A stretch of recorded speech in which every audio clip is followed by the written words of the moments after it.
سامعین و ناظرین کرام اور جناب صاحب دادو صاحب کی اجازت سے جتنے لوگ اس محفل مقدس میں دور دراز سے تشریف لائے ہیں، خوشاب سے، جوہر آباد سے، سرگودا سے، اسلام آباد سے، چوہ سیدن شاہ سے اور چوہ سیدن شاہ کے نواحی علاقوں سے، ان سب کا اولاً تو میں شکر گزار ہوں کہ وہ اپنے دنیا کی گوناگون مصروفیات سے وقت نکال کے یہاں دعوت پہ تشریف لائے۔ اور اگر دوسرا پہلو اس کا دیکھا جائے تو مبارکباد کی بات ہے آپ سب کے لیے، کیونکہ جب ایسی محافل میں اللہ توفیق عطا کرتا ہے تو لوگ آتے ہیں۔ ہم سینکڑوں لوگوں کو دعوتیں دیتے رہیں، لیکن جس کو اللہ نے نصیب میں نہیں لکھا یہاں آنا وہ نہیں آ سکتا۔ جس طرح رات کو شاہ صاحب تقریر فرما رہے تھے نا کہ ولی کے دربار پہ جب کوئی شخص آ جاتا ہے تو پھر وہ بدبخت نہیں رہتا۔ رات وہ ذکر کر رہے تھے کہ پیر پٹھان کے دربار پہ ایک مولوی صاحب حاضر ہوئے تو انہوں نے گزارش کی کہ بابا سرکار یہ بتائیں کہ بابا فرید کے دربار پہ جو لوگ جاتے ہیں اور پورے عقیدے کے ساتھ جو اس جگہ سے گزرتے ہیں کیا انہیں جنت مل جاتی ہے؟ تو وہ پیر پٹھان نے جواباً یہ کہا کہ وہ تو بڑا بابا ہے، اور 3 دفعہ کہا کہ وہ تو بڑا بابا ہے، جیڑا شخص میرے ٹبے تے بھی آ جاوے وہ بھی جنت چلا جانا۔ تو وہ اس نے جواباً پھر گزارش کی پیر پٹھان سے کہ حضور کیا میرے جیسا بدبخت بھی؟ تو پیر صاحب نے فرمایا کہ جو شخص ولی کے دربار پہ، ولی کے در پہ آ جاتا ہے وہ بدبخت نہیں رہتا۔ جب اللہ اسے توفیق عطا فرما دیتا ہے تو اس کے ساری بدیاں جو ہیں وہ نیکیوں میں تبدیل کر دیتا ہے، اس کی سیئات جو ہیں وہ حسنات میں تبدیل ہو جاتی ہیں۔ اور دنیا کی زندگی میں انسان بہت سارے انتخاب کی ایک چکی میں، انتخاب کے ایک عمل میں پھنسا ہوا ہے کہ وہ سوچتا ہے ہر دن، ہر لمحہ، ہر رات کہ میں اس دنیا کی زندگی میں رہتے ہوئے محبت کس سے کروں؟ اولاد کی محبت بڑی نایاب ہے، لوگ سارے ہی، یہ ایک فطری بات ہے کہ اپنے اولاد سے سارے والدین محبت کرتے ہیں۔ اولاد اپنے والدین سے عزت و احترام سے پیش آتی ہے اور محبت کرتی ہے۔ کیا میں اپنی ماں سے پیار کروں؟ کیا میں اپنی بہن سے پیار کروں؟ کیا میں اپنے بہن بھائیوں سے پیار کروں؟ کیا میں اپنے رشتہ داروں سے پیار کروں؟ کیا میں دنیا کی اشیاء جو میں ہر وقت جس کے قصد میں لگا رہتا ہوں کیا اس سے پیار کروں؟ تو محبت کا یہ فیصلہ جو ہے خود قرآن نے یہ ساری چیزیں بتا دی ہیں کہ انما اموالکم و اولادکم فتنہ، کہ مال و اولاد تو تمہارے لیے آزمائش ہے۔ پھر یہ فرما دیا کہ دنیا کی زندگی ہی ایک چھلاوا ہے، غرور ہے، وَمَا الْحَيَاةُ الدُّنْيَا مَتَاعٌ إِلَّا غُرُورٌ۔ تیسری بات یہ بتائی کہ یوم لا ينفع مال ولا بنون الا من اتى اللہ بقلب سلیم، جس کو اللہ نے قلب سلیم عطا فرما دیا۔ جس طرح یہ کہا گیا ہے کہ سوز دل چاہیے، چشم نم چاہیے۔ اللہ سے محبت کریں یا نبی سے محبت کریں۔ اب یہ اتنی لائن اور اتنی چین جو میں نے آپ کو بتائی تو اس کے بارے میں، والدین کے بارے میں بھی اللہ نے فرما دیا وَبِالْوَالِدَيْنِ إِحْسَانًا۔ لیکن کیا یہ ساری چین اور کیا یہ محبتوں کا سلسلہ، اس میں کوئی ترجیح بھی ہے یا سب کے ساتھ محبت ایک جیسی ہے؟ تو اس میں یہ کہا گیا کہ الذین آمنوا اشد حبا للہ، کہ جو لوگ ایمان لے آتے ہیں وہ اللہ سے شدید محبت کرنے لگتے ہیں، انہیں دنیا کی باقی ساری محبتیں ہیچ نظر آنے لگتی ہیں، اور نبی کریم صلی اللہ علیہ وسلم کے فرمان کے مطابق کہ کوئی شخص اس وقت تک مومن نہیں ہو سکتا جب تک وہ اپنے تمام اشیاء سے، اپنے والدین سے اور والناس اجمعین سے، سب چیزوں سے زیادہ، سب انسانوں سے زیادہ، سب رشتوں سے زیادہ مجھ سے نہ محبت کرے تو وہ مومن ہی نہیں ہو سکتا۔ اور جو شخص نبی سے محبت کرنے لگتا ہے تو اس کے بارے میں اللہ نے خود فرمایا کہ اگر تمہیں میری محبت چاہیے تو میرے نبی سے محبت کرو، میں خود تم سے محبت کرنے لگوں، اور اس کا بدلہ کیا دوں گا کہ تمہارے سارے گناہ معاف کر دوں گا، تم پہ رحمتیں ہی رحمتیں فرما دوں گا۔ مختصر بات یہی ہے کہ دنیا کی اس زندگی میں ترجیحات کے حوالے سے، رشتے ناتے کے حوالے سے ایک ادب آپ کو چاہیے۔ والدین کے حوالے سے آپ کو احسان سے پیش آنا ہے، اپنے رہبروں کے حوالے سے عزت و احترام سے پیش آنا ہے، نبی صلی اللہ علیہ وسلم سے سب چیزوں سے زیادہ محبت کیے بغیر ایمان کی تکمیل ممکن نہیں، اور جو ایمان لے آتے ہیں وہ اللہ سے سب سے زیادہ محبت کرتے ہیں۔ تو یہ محبتوں کی یہ ترجیحات جو ہیں، یہ اللہ تعالیٰ ہمیں یہ توفیق نصیب کر دے کہ ہم سارے ان ترجیحات کے مطابق محبتیں کریں، ان ترجیحات کے مطابق عزت و احترام کریں، کیونکہ ادب کا وہ کرینہ جو سکھایا ہے محبت نے، وہ اگر آپ میں نہیں ہوگا تو معاشرتی طور پر آپ کے عمل میں وہ چیزیں نظر نہیں آئیں گی۔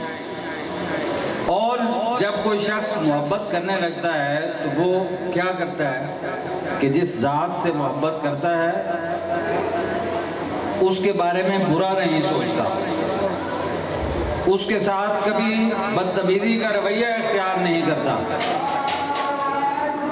اس کے بارے میں کبھی کوئی ایسی بات نہیں کرتا جو اسے ناپسند ہو۔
اثرات جن کا میں ذکر کر رہا تھا کہ جب آپ کی دنیاوی زندگی میں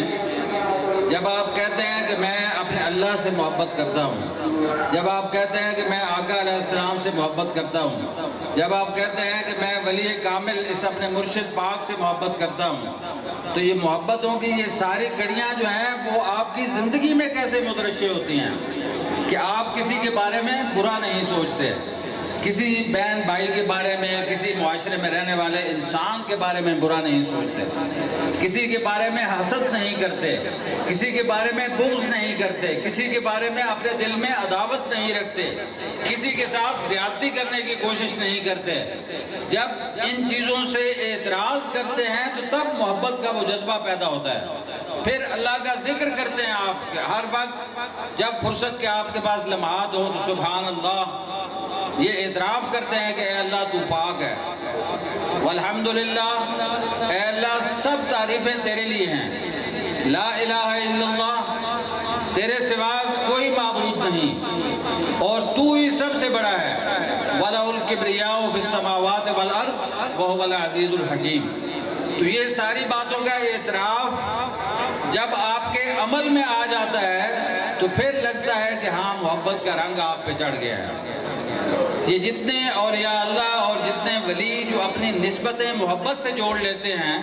تبھی ہم ان کے در پہ آتے ہیں کہ اللہ کے حضور ہم بھی استدعا کریں کہ یا اللہ یہ تیرا بندہ جس نے ساری کائنات کی باقی چیزوں سے محبت پہ تیری محبت کو ترجیح دی ہے، تو ایسا رشتہ، ایسی نسبت ہمیں بھی عطا کر دے کہ ہم اپنے ساتھ رہنے والے معاشرے میں جتنے لوگ ہیں ان کے ساتھ ہم محبت اس طرح کی نہیں بلکہ اس محبت کا رویہ جو ہمیں کرنا چاہیے وہ نظر آنا چاہیے۔ اپنے معاشرے میں جب تک ادب کا وہ قرینہ جو محبت سکھاتی ہے ہم لوگ نہیں سیکھ لیتے اتنے تک ہماری زندگیوں میں وہ سکون، وہ قرار نہیں آ سکتا۔ تو جتنے ولی،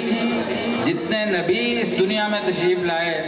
اور اللہ کا بھی سارا پیغام یہ ہے کہ انسانیت کے لیے امن اور سلامتی کی سوچ رکھو۔ جب تک وہ سوچ ہمارے دلوں میں نہیں آ جاتی، جب تک وہ چیزیں ہمارے عمل میں نہیں نظر آنے لگتی تو یہ سارے دعوے کے دعوے ہی ہیں، نہ ہمارے وہ کوئی وظیفے کامیاب ہیں، نہ تلاوتیں کامیاب ہیں، کیونکہ تلاوت کا اگر اثر نہیں ہو رہا مجھ پہ، اللہ کا ذکر تو میں کر رہا ہوں لیکن اگر اس کا اثر مجھ پہ میری زندگی میں، میرے عمل میں نہیں ہو رہا،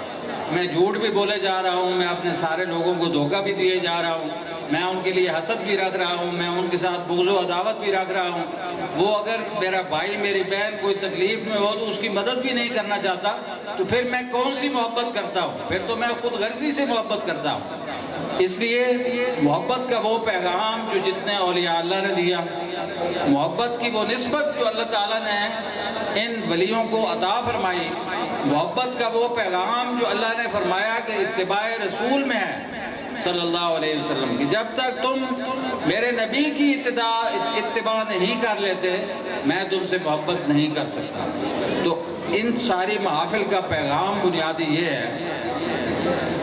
کہ امن سے رہنا ہم سیکھ لیں، ایک دوسرے کے ساتھ محبت کا وہ رنگ ہمارے عمل میں نظر آنا چاہیے۔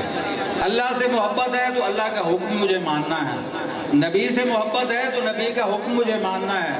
ولی سے محبت ہے تو ولی کا وہ پیغام جس کے لیے اس نے ساری زندگی گزار دی وہ ماننا ہے۔ اگر یہ تسلیم مجھ میں نہیں ہے تو پھر یہ سارے اعمال میرے عقارت ہیں۔ اس لیے دعا یہ ہے کہ اللہ تعالی ہمیں اس امن اور سلامتی اور محبت کا وہ پیغام جو ہمارے اعمال میں آنا چاہیے وہ ان ولیوں کے ذریعے آ جائے، ہم ایک دوسرے کے بارے میں اچھا سوچنے لگیں، ایک دوسرے کے بارے میں مدد کا رویہ رکھیں، ایک دوسرے کے بارے میں مشکلات پیدا کرنے کی بجائے آسانیاں پیدا کریں، آسانیاں تقسیم کریں۔ اور اللہ تعالیٰ جتنے لوگ آج یہاں تشریف لائے ہیں یا نہیں آ سکے لیکن ان کے ذہن میں یہ بات تھی، اللہ تعالیٰ ان کی ساری مشکلات دور فرما دے، اللہ ان کے لیے آسانیاں پیدا کر دے، اور ہم سب جو حاضر ہوئے ہیں ہمیں اپنے مخلصین کی پیروی کرنے کی توفیق عطا فرما دے۔